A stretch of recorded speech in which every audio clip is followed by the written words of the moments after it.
Ciao, c'est HR, votre chroniqueur. Alors aujourd'hui, samedi, naturellement, je vous parle d'une production From Asia.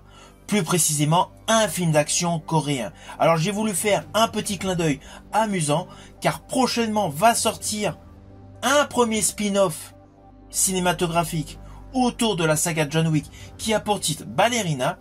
Et justement, sur Netflix, il y a un bon thriller d'action coréen qui a le même titre, Ballerina. À la différence, c'est qu'il est sorti en 2023. Et celui-ci met naturellement en vedette une tueuse. D'où mon petit clin d'œil par rapport au spin-off Ballerina issu de la saga John Wick. Alors ce film coréen est réalisé par Lee Chung-hyun. Et on y suit le personnage Ok-ju, interprété par Jin Jong-seo, une ancienne garde du corps devenue tueuse à gages, qui cherche tout simplement à venger la mort de son ami Min-hee, interprété par Park Yoo-rin, victime d'un terrible réseau criminel dirigé par une poigne de fer du personnage Choi Pro, interprété par Kim Ji-hoon. Alors côté scène de combat, vous allez être servi. Nombreuses sont les séquences de combat stylisées mêlant arts martiaux et essentiellement gunfight, ce qui offre un spectacle visuel extrêmement saisissant.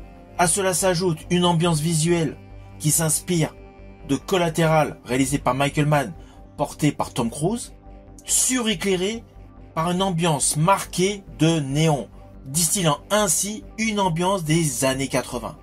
Mais nous ne sommes pas avec des décors flashy, la majorité des décors urbains sont sombres. Perso, j'estime que ce film Ballerina, alors toute la réalisation est en totale adéquation avec ce type de produit d'action movie.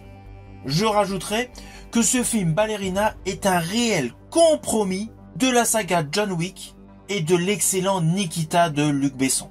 Si vous avez aimé ces films cinématographiques que je viens de vous citer, ce film Ballerina Made in Corée est totalement pour vous.